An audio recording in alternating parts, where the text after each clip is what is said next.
सदियों से हम इस सवाल को जानने के लिए उत्सुक हैं कि भगवान कौन है और उनको किसने बनाया, और अगर है तो कैसे पता चलेगा।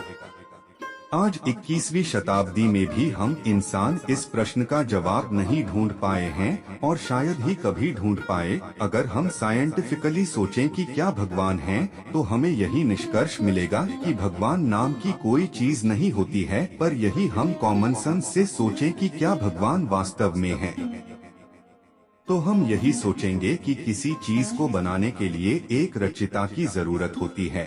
जैसे आज कंप्यूटर, इमारतें, हवाई जहाज और काफी चीजों को बनाने में इंसानों का हाथ होता है। इस परेशानी का जवाब जानने के लिए हमारे पास दो रास्ते हैं, पहला साइंटिफिक और दूसरा रिलीजियस। साइंटिफिक वे में हम जानेंगे कि वैज्ञानिक और विज्ञान के हिसाब से भगवान को किसने बनाया और क्या भगवान एग्जिस्ट भी करता है या ये हमारा एक भ्रम है। रिलीजियस वे में हम जानेंगे कि धर्म के हिसाब से भगवान कौन है और क्या भगवान है भी या नहीं। साइंटिफिक वे में वैज्ञानिक के हिसाब से किसी भी चीज को एकदम सही से बनाने के लिए एक रचयिता की जरूरत होती है, पर विज्ञान के मुताबिक ये भी है कि every creation doesn't require creator, मतलब हर वह चीज जो बनती है उसके बनने के लिए रचयिता की जरूरत नहीं होती।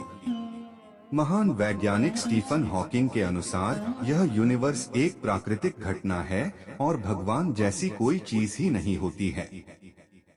जैसा कि हम जानते हैं, यूनिवर्स की शुरुआत बिग बैंग से हुई थी और बिग बैंग से पहले कुछ भी एग्जिस्ट नहीं करता था।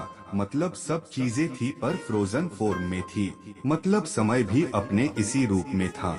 और अगर बिग बैंग से पहले समय ही नहीं था तो भगवान को इस यूनिवर्स को बनने के लिए और खुद अस्तित्व में आने के लिए टाइम ही नहीं मिला।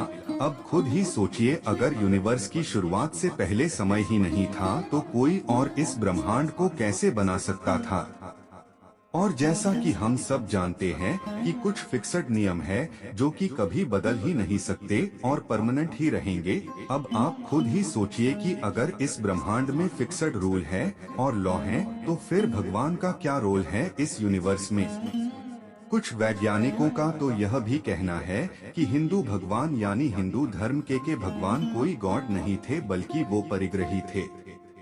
रिलीजियस वे में चाहे आप दुनिया के किसी भी कोने में चले जाएं, किसी भी धर्म को पढ़ लें, आपको यही पता चलेगा कि भगवान होता है। इस धरती पर आप जितनी भी चीजें देखते हैं, जैसे मोबाइल फोन, कंप्यूटर, हवाई जहाज, बड़े बड़े बिल्डिंग्स, बल्ब, रोबोट्स, ताजमहल आदि, ये ना खत्म होने वाली लिस्ट है।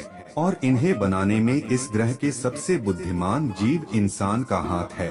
हमारे वैज्ञानिक कड़ी मेहनत और रिसर्च के बाद इन सब चीजों को बनाया और हम तक पहुंचाया है। और अब उन चीजों के बारे में जानते हैं जिन्हें इंसानों ने नहीं बल्कि खुद प्रकृति ने बनाया है। जैसे पहाड़, पेड़ पौधे, नदियां, झीलें, हवा, धरती, जानवर और यहाँ तक हम इंसान भी। क्या आपको लगता है इन सब चीजों का आविष्कार एक इत्तेफाक था? हम बड़ी बड़ी चीजों से पहले अपने खुद के शरीर की बात कर लेते हैं। क्या आपको लगता है कि इंसानों की हड्डियां एक इत्तेफाक से बनी हैं?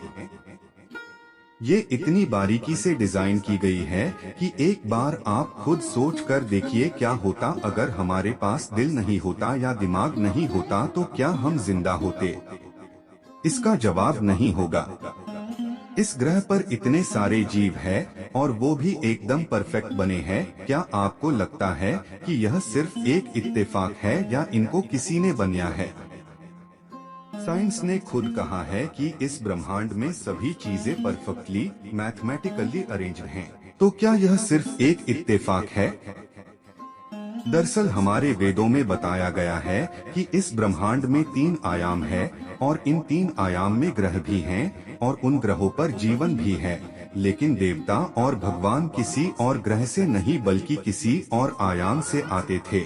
वैज्ञानिकों का भी मानना है कि हमारा ब्रह्मांड 3 आयामी है और समय छोटा आयाम है, लेकिन इससे भी आगे का आयाम है जो अब तक विज्ञान के समझ से बाहर है। जबकि वेदों में 64 आयामों का भी वर्णन किया गया है और अगर उन 64 आयामों का भी स्तरीय विभाजन करे तो अनंत आयाम है।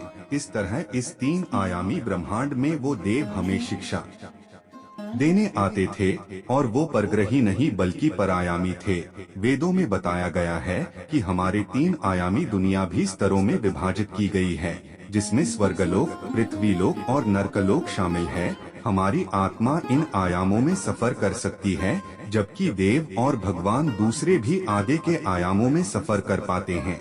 उदाहरण के तौर पर लैपटॉप या कंप्यूटर को ही ले लीजिए। कंप्यूटर में जो एप्लीकेशन और प्रोग्राम होते हैं वो 3 आयामी होते हैं और हम उनसे कुछ भी करवा सकते हैं। हम उस कंप्यूटर के लिए भगवान हैं। इस तरह देवता हमारे ऊपरी आयाम में है और हमसे कोई भी काम करवाते हैं। वो किसी और ग्रह के वासी नहीं बल्कि किसी और आयाम के वासी हैं। हम उनके पास नहीं जा सकते, पर वो जब चाहे हमारे पास आ सकते हैं।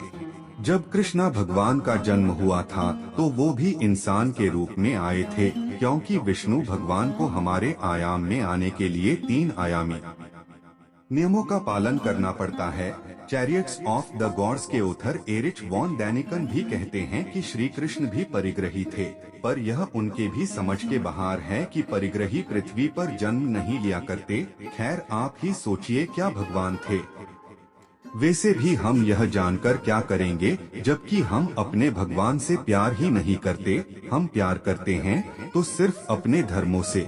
उस भगवान ने हमारे लिए इतना कुछ किया कि हम उसी के बनाए इंसानों से और इस धरती से प्यार नहीं करते। भगवान हर जगह हर कण में बसते, बस हमें ही देखने का नजरिया बदलना होगा। अरे, जब उस भगवान ने हम इंसानों को गोरा काला बनाने में फर्क नहीं किया तो हम क्यों भेदभाव करते हैं? क्यों उसी के खिलाफ जाते हैं? अब आप ही बताइए, क्या आपको नहीं लगता कि भगवान है? क्या प्रत्येक माँ भगवान नहीं हो सकती? और अंत में मैं यही कहूँगा, बस प्यार से रहो और प्यार बांटते चलो। दोस्तों, कैसी लगी ये जानकारी? आपको ये वीडियो पसंद आई हो तो प्लीज हमारे चैनल को सब्सक्राइब कर लीजिए। प्लीज लाइक, शेयर और सब्सक्राइब माय चैनल।